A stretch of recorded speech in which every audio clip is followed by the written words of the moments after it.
Sir. Sir வணக்கம் sir. வணக்கம் sir, சொல்லுங்க சார். சார் நம்ம கிட்ட இப்போ ஆயில் வந்து ஒரு 7 பாட்டிலுக்கு பக்கமாக வாங்கியிருக்கேன். சரி. இப்போ ஃபர்ஸ்ட் நான் வாங்கியிருந்தா ஃப்ரெண்டுங்களுக்கு வாங்கி கொடுத்துருந்தேன். சரி. அதான் ரிசல்ட் ஒன்றும் எப்படி சொல்றீங்க சார், அவ்வளோ அற்புதமா இருக்கு, எந்த ஒரு பிரச்சனையும் இல்லை. சரி. வாங்கி கொடுக்கும் போதெல்லாம் கொஞ்சம் கூட அவங்க எனக்கு ஓகே பர்ஃபெக்டா இருந்தது. ஆனா அவங்களுக்கு வாங்கி கொடுக்கும் போதெல்லாம் எல்லாமே அப்படித்தான் இருக்கும். நீ என்ன புதுசா சொல்லிட்டு இருக்கேன், தலையெழுத்து அவ்வளோ வேண்டாம் அப்படிலாம் பேசிட்டு இருந்தாங்க. சரி.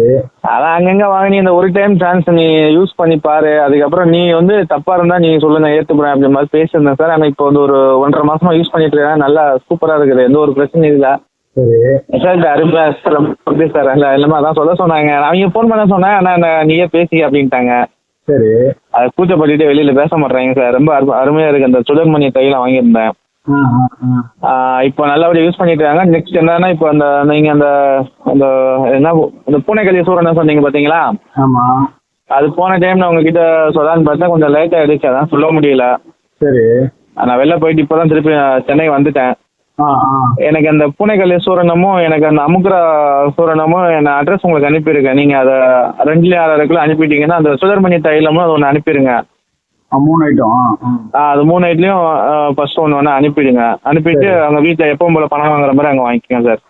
Okay sir. இன்னும் ஒரு 4 நாளில் நான் ஊருக்கு போயிடுறேன். ஊரில் போய் நான் வாங்கிக்குவேன். சரி. ஆனால் சொல்றதுக்கு வார்த்தைகள் இல்லை சார். உங்க சர்வீஸ் ஆனால் உண்மையில எவ்வளோ பேர் இடத்துல நிறைய இடத்துல ஏமாந்துருக்காங்க பசங்கள்லாம். ஆனால் நீங்க சொன்ன அந்த ஆயில் ஐட்டத்தில் வந்து அவங்க எதிர்பார்க்காத அளவுக்கு ரொம்ப அந்த தனிமனா இருக்குது. நல்லா இப்போ மூவ்மெண்ட் அந்த நரம்புகள்லாம் ரொம்ப வலுவா ரொம்ப சூப்பரா இருக்கு அப்படின்ட்டு ரொம்ப சொன்னாங்க. நெக்ஸ்ட் அதில் தான் சொன்னேன், இந்த மாதிரி டைமிங் கூட்டுற மாதிரி நீங்கள் சொல்லியிருந்தீங்க. எனக்கு ஏற்கனவே ஃபோன் பண்ணும்போது சொல்லியிருந்தீங்க. அப்போ இந்த இப்போ பொடியை பற்றி சொல்லியிருந்தேன். இப்போ அவங்க தான் இப்போ ஆர்டர் கேட்டிருக்காங்க. அதனால இப்போ நான் எனக்கு இந்த பூனைக்கல்லி சூரணமும் அமுக்குராவும் மட்டும் அனுப்பி விட்ருங்க சார். போட்டுருவோம் சார். ஓகே சார், ரொம்ப நன்றி சார். கேஷ் ஆன் டெலிவரி தானா? ஆமாங்க சார், அங்கே எப்பவும் போல அவங்க வீட்டில் வாங்கிக்குவாங்க. கேஷ் ஆன் டெலிவரிக்கு அட்வான்ஸ் போட்டு விட்டுருக்கீங்களா? ஏங்க சார், எனக்கு வாங்கும்போது நான் உங்களுக்கு ஜிபே பண்ணிடுவேன். இப்போ அவங்களுக்கு நாங்கள் வீட்டு அட்ரஸ் இப்போ நான் வைஜெயந்த் இதுன்னு போட்டு உங்களுக்கு நான் மதியமே அனுப்பிட்டு நீங்கள் கால் பண்ணியிருந்தீங்க. என்னால் அப்போ உள்ள ஹார்பர் உள்ள அந்த எடுக்க முடியல. டீ குடிக்கிறதுக்கு வெளியில வந்தா உங்களுக்கு அடிச்சா நீங்க எடுக்கலைங்களா? திருப்பி நான் உள்ள போயிட்டேன், எடுக்க ஃபோன் பேசுறது உள்ளுக்குள்ள. இப்போதான் வெளியில வந்து டியூட்டி முடிச்சு. இல்ல வாங்க போறது கையில காசை கொடுத்து வாங்குறது அவங்களா நீங்களான்னு கேட்கறேன். இல்ல சார், இப்போ வந்து அவங்க என்னோட அக்கா, அவங்க அங்க இருக்கவங்க வைஜெயந்த் இதெல்லாம் என்னோட அக்கா. அவங்க சரி எங்க அக்காவை கட்டி கொடுத்த ஊர் அந்த பசங்க இருக்கிறது.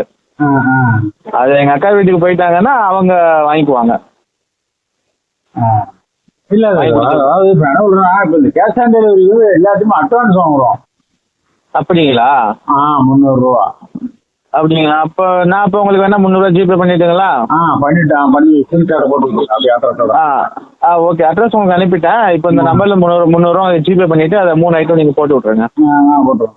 அது ஒன்றும் பிரச்சனை இல்லைங்க சார். ரொம்ப நன்றி சார். அண்ணா ப்ராடக்ட் இல்லைங்க சார். இல்லை சார், இப்போ எவ்வளோ இடத்துல வந்து இப்போ உங்களுக்கு தெரியாத ஒன்றும் இல்லை, எவ்வளோ இடத்துல டிவி பார்த்துட்டு ஏமாந்துட்டு எவ்வளோ பண்ண அந்த பசங்க சொன்னாங்க செலவு பண்ணியிருக்கேன் அப்படின்னாங்க. நம்ம கிட்ட அந்த ப்ராடக்ட் வாங்கிட்டு நான் நம்பிக்கையே இல்லாமல் வாங்கிட்டு யூஸ் பண்ணிட்டு இன்னைக்கு சொல்றதுக்கான வார்த்தைகளே இல்லைன்ற அளவுக்கு சொல்லிட்டானுங்க. அதான் நானும் உங்ககிட்ட கிட்டத்தட்ட 10 டைம் பேசியிருக்கேன். அந்த மாதிரி பசங்க இந்த மாதிரி ஆயிருக்கான்னு சொல்லி பேசியிருக்கேன். ஆனால் அந்த டைம் வந்து அவங்க பேசுறத வச்சு நான் ஒன்றும் சொல்றதுக்கு இல்லை. அது ஒரு பையன் தான் இப்போ ஆயில் தீர்ந்து போச்சு அப்படின்னு சொன்னாலும் இப்போ அந்த பையனுக்கு இப்போ அந்த ஆர்டர் வந்து இப்போ எடுத்துட்டு இருக்கேன். அந்த ஆயில் வந்து அதை 3லையும் ஒன்று எடுத்துருங்க சார். சார் இப்போ வந்து அது எப்படின்னா அந்த பையன் வந்து இப்போ வந்து இந்த பாலில் வந்து அவங்க சுட வச்சு குடிக்கிறதுக்கு அவனால அந்த அந்த பொருள் வந்து கிடையாது. அவங்க ஹோட்டல்ல தான் சாப்பிட்டுட்டு இருக்காங்க அந்த பையன் வெளில வேலை பார்த்துட்டு. நீங்க அந்த சும்மா பால் மட்டும் கடையில் வாங்கி அதில் கலந்து குடிச்சிடலாங்களா 2 ஐட்டம்? அதை அந்த நல்ல சுடுபால் வாங்கிட்டு பார்சல் வாங்கிட்டு வந்து ஆட்டி குடிக்கலாம். Okay sir, okay sir. அதான் டீட்டெயில் மட்டும் உங்கள்கிட்ட கேட்டுக்கணும். நான் அதை கேட்டேன். நீங்கள் ஏற்கனவே சொல்லியிருந்தீங்களா அந்த குரூப்ல மெசேஜ் போட்டிருந்தீங்க பாலில் சுட வச்சு குடிக்கணுன்ற மாதிரி நான் கேட்டுட்டு இருந்தேன். அதனால தான் சரி. ஏன்னா அந்த பையன் வந்து சமைக்க முடியாது, ஹோட்டலில் சாப்பிட்டு வெளியில வேலை பார்த்துட்டு இருக்காப்புல. அதனால தான் சரி பாலில் மிக்ஸ் பண்ணி குடிக்கலாம், நான் வேணா சாப்பிட்டு கேட்டு சொல்கிறேன் தம்பி அப்படின்னா. இப்போ இந்த பூனைக்கல்லி சூரனை வாங்கிட்டோன்னா எப்படி சார்? காலையில் பூனைக்கல்லி சொன்னாங்களா இல்லை அமுக்குரா சூரனை எப்படி சார் குடிக்கிறது? காலையில் அமுக்குரா, நைட்டு பூனைக்கல்லி. காலையில் அமுக்குரா, நைட்டு பூனைக்கல்லி. சாப்பாட்டுக்கு முன்ன பின்ன சார்? சாப்பாட்டுக்கு மேலேயே குடிக்கலாம் சார். சாப்பாட்டுக்கு முன்னே குடிக்கலாம். சரி ஓகேங்க சார், ரொம்ப நன்றிங்க சார் நீங்கள் இப்போ பேசுனதுக்கு எனக்கு. நல்லது நல்லது நல்லது. ஓகே சார், இப்போ ஒரு நிமிஷம் உங்கள் அட்வான்ஸ் போட்டு விட்றேன் சார் 300 ரூபா. போடுங்க. ஓகேங்க சார், ரொம்ப நன்றிங்க சார்.